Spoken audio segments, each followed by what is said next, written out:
6:13, and it's time for a little advice. We're joined by Josh Royton from our financial advisors from Edward Jones, talking about one road, two goals. Correct. Okay, so what's going on here?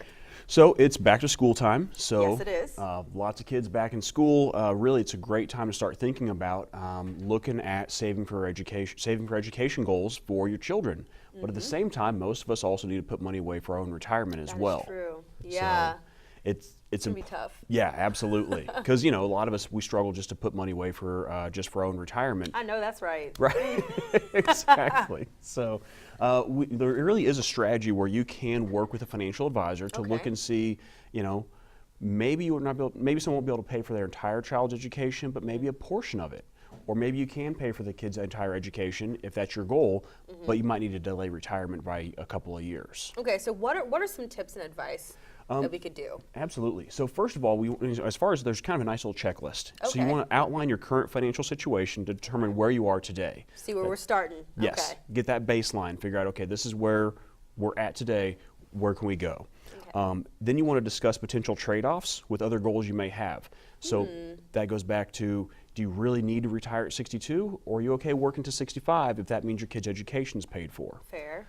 I always say your child can always get a loan for an education. No one's ever going to loan you money for retirement.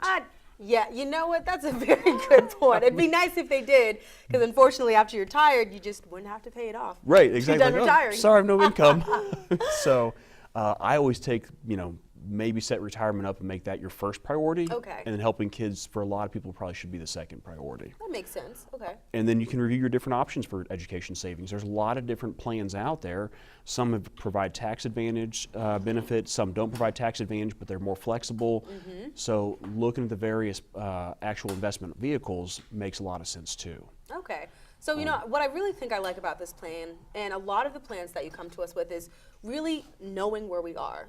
If you know where we are, you can see where you want to go. Absolutely. And it sounds like the next thing that's really important is weighing, what do you value right now? What's kind of the biggest thing? What's the biggest goal? I know me, I'm trying to retire. I don't know if that's going to happen, at 60 or maybe, 50. But right. 50 would be nice. 50 would be nice. Yeah. Not sure if it's going to happen, but those are definitely some really good tips. So if you just had to boil it down to one thing, what would you tell someone? Work with a financial advisor. Try and figure out where you are today so that you can set yourself up and figure out how you're going to get to that goal. Thank you. And once again, this is my amazing advice person. He comes in, he gives me such great advice.